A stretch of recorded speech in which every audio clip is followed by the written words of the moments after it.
now, you and me could both be sat here blissfully ignorant and unaware that one of our clients is about to ghost us and never come back. 87% of people leave without a word. Guilty. I have ghosted so many times. The nails aren't enough. Welcome back to Nails and Yap. I am so happy you're here. Back for episode 24. I can't believe it's nearly been a year since I started the podcast. So thank you so much for your support, first of all. And second of all, you might notice that I'm here without a guest today. It is just me. So I am here to talk all about the real reasons why clients leave beauty service providers. I pulled together a little survey, slid into the group chats and asked regular people why it is they've left service providers. Why did they leave? Could something have been done? Did they tell the tech that they were going to leave at all, or did they just ghost them? All these answers that we want to know that will make our services better. It might be a slightly selfish topic because I really want to know these answers too, but I figured they'd be useful for everybody else as well. So let's get into all the reasons why people leave, what forces them to make that final decision, and what we can actually do to rectify it as nail techs and beauticians. One of the stats I found most interesting was 87% of people leave without a word. No message, no mention at their appointment, no indication that they're not happy with the service they're getting. Which means right now, you and me could both be sat here blissfully ignorant and unaware that one of our clients is about to ghost us and never come back. As a nail tech, I find this one of the most uncomfortable things because I get into a whole world of self-doubt, worrying what I'm doing wrong, panicking, that imposter syndrome. You just blame yourself, and I think we can all relate to that feeling. However, as a client, guilty. I have ghosted so many times. It's not because I'm a knob or because I don't like the person giving me my service or because I want to open up a whole book of self-esteem issues for them. But as a client, it's awkward. It is awkward. You never want to be the one to bring it up and say, hey, I actually don't like the service you're doing for me. Especially if that is the reason, if it's because you don't like something. And I think the key is whether it's fixable. So for me as a client, if I think it's something that can't be fixed, I won't try. What's the point?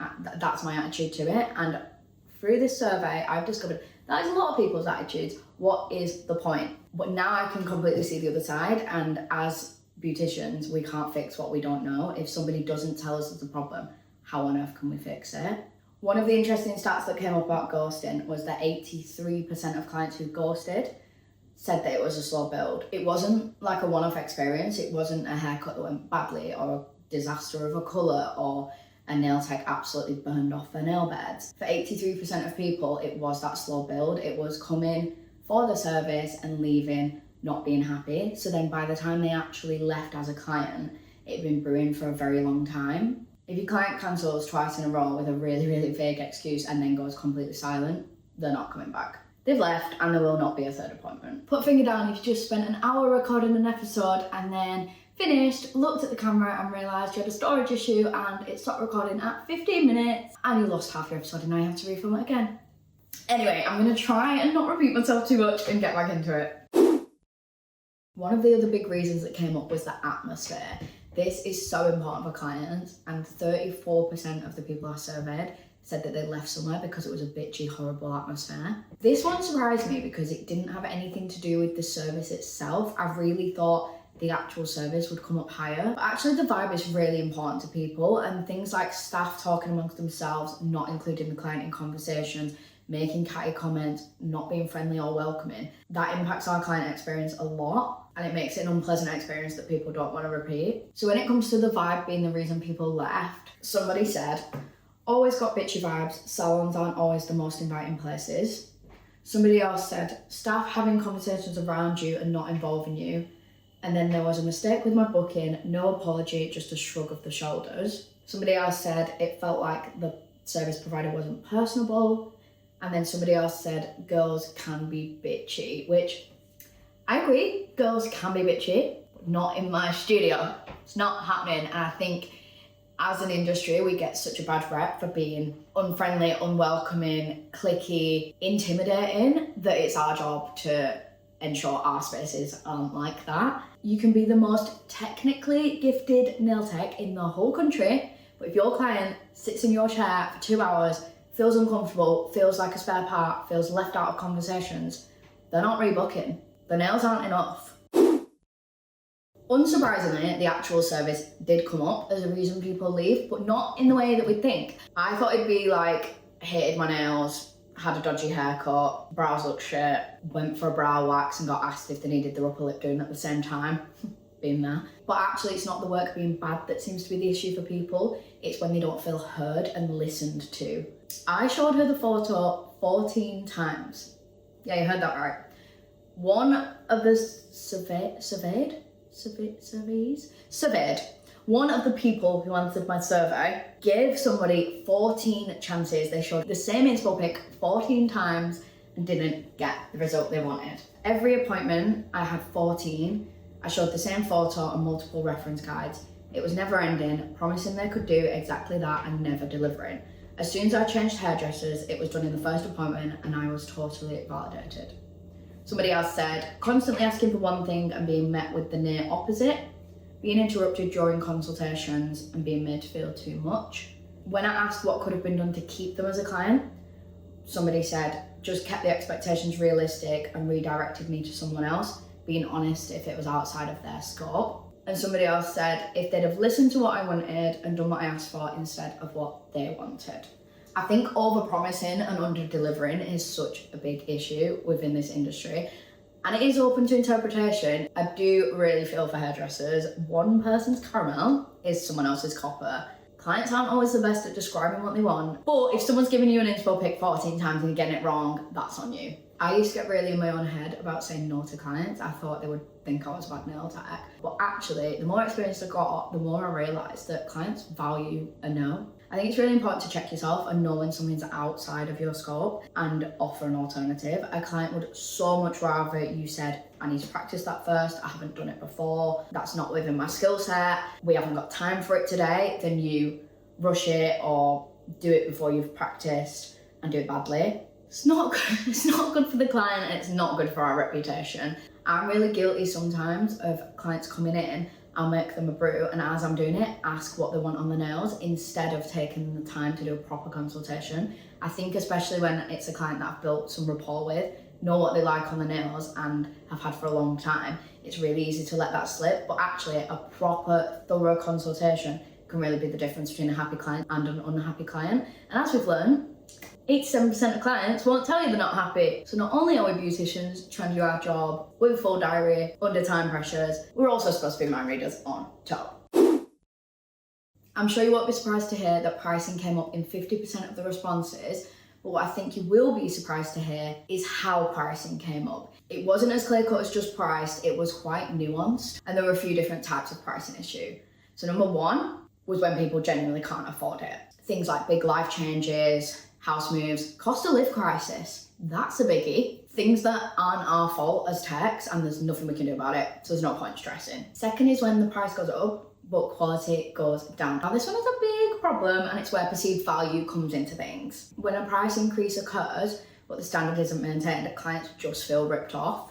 And the third issue clients had with pricing was hidden charges and extra add-ons, which is fair enough. People book a service, they expect to pay a certain amount, they leave at the end paying more, they feel a bit miffed. I actually saw a TikTok video earlier and someone had gone to get their nails done at a walk-in. They were quoted £38 and then the guy said it'd be slightly more for the nail art, but he didn't know how much yet. And then at the end, the price was £68. Obviously, instances like that, the client's just gonna feel ripped off, especially if it's a service they're budgeting for every month and you've just blown that budget out the window. They lose that trust in you and they feel uncomfortable never knowing how much it's gonna be. One of the things people said were prices went up, but they kept adding stuff on, so I ended up there for longer than I wanted. Stop adding free extras under a hidden charge. Somebody else said, the price of all over colour almost doubled due to extra product. I should have been told during my consult, not after the service was completed. I completely relate to that. As a thick-haired girly, I have been in the hairdressers before and been told that they needed to use a whole extra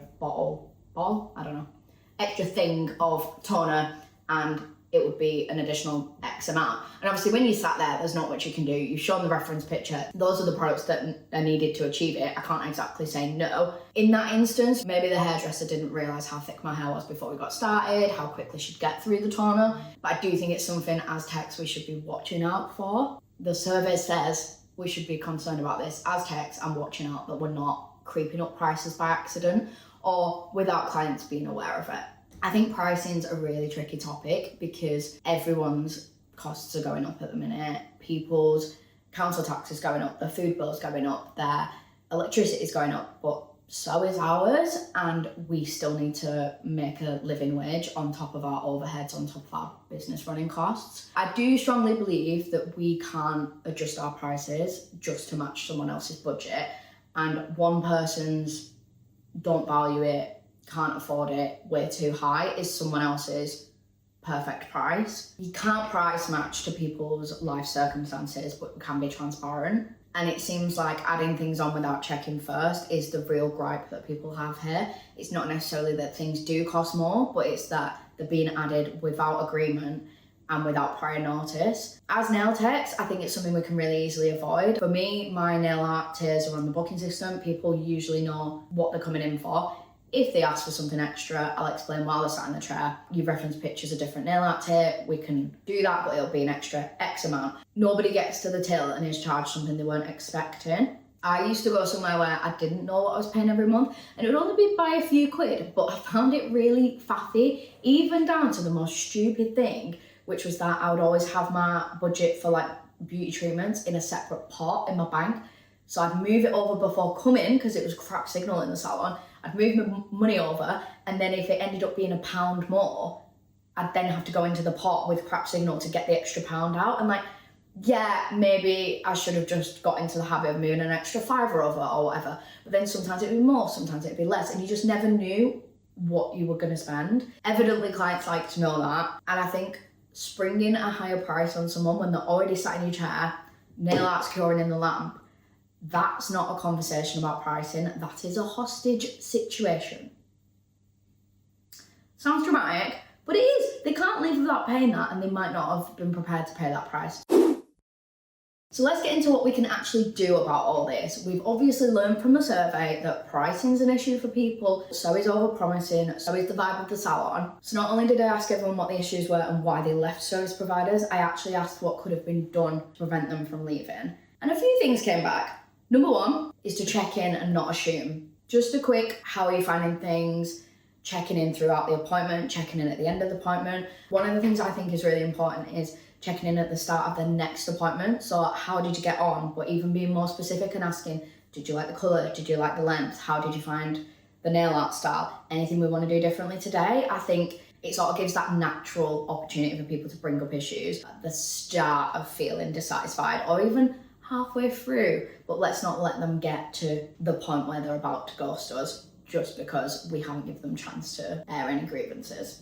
The second thing that came up that we can do is being aware of the vibe that we're giving off, that the salon gives, just the atmosphere in general. Obviously touched on this before, but the nails are only half of it, and I think when we go to training a treatment, we can often assume that the skill is the treatment, but actually a lot of the time, the treatment is only half of the skill. The rest of it is kind of interpersonal skills, soft skills, social skills, making sure people feel comfortable, all the little things around the appointment as well. I actually chatted to Elle about this in episode 24 when we were discussing the differences between employment and self-employment in a salon. And she was talking about the etiquette and the things that you don't get taught on a training course that you do pick up from working in a salon. And it's clear that all those things are really important to clients and they do pick up on them. They want to feel seen, they want to feel heard, they want to have a comfortable experience. They don't want to sit feeling awkward for a couple of hours while they're with you. This is their me time and it should feel good when they leave. And then the third thing that came up when I asked what could be done was nothing. A lot of people said nothing. I think this one's really tricky, especially when a lot of people don't tell us there's an issue. But as a client, I completely get it. You give them chance, you try again, you keep going, and you're almost trialing them in secret. The beautician doesn't know that, they can't rectify it, and when it gets to the point that you've decided to leave, you think, what is the point? Nothing I do is going to change anything. Saying something's just going to make it awkward. I'm off out of here. But then there's also the things that really aren't our fault, can't be helped, and nothing would make the client stay. Some clients are going to leave and it's got nothing to do with you. Cost of living is real, big moves happen, life changes. You could be the best technical nail tech in the world, have the best nail art in the world, have the best scent in the salon in the whole entire world, make the best coffee in the world. But if your client's going into early retirement and can't budget for having the nails done anymore, you can't make them stay, so let it go. I hope that was really helpful. I think we can get really in our own heads as nail techs about why people leave and take it personally, and it's really great to hear that sometimes we just can't do anything about it. Sometimes it's things we can control, so we should try and make the effort too. I'd love to hear if there's anything else that you'd add to that list, or if there's ever been a time where you've managed to claw a client back and stop them from leaving. Please leave a comment, like, subscribe, leave a review for the podcast wherever you listen. I absolutely love hearing your feedback. It really means the world, and it means I have some motivation to keep going, because it is just little old me plugging away at this in the background and hoping that it reaches people. So thank you for listening. Thank you for watching. I do really appreciate it. I'm going to be back in a fortnight with an anniversary episode. I cannot believe it's been nearly a year since I started this podcast. What the helly? So thank you again for all your support, and I'm going to be sharing all the best bits from the past year. Can't wait. I'll see you soon. Bye.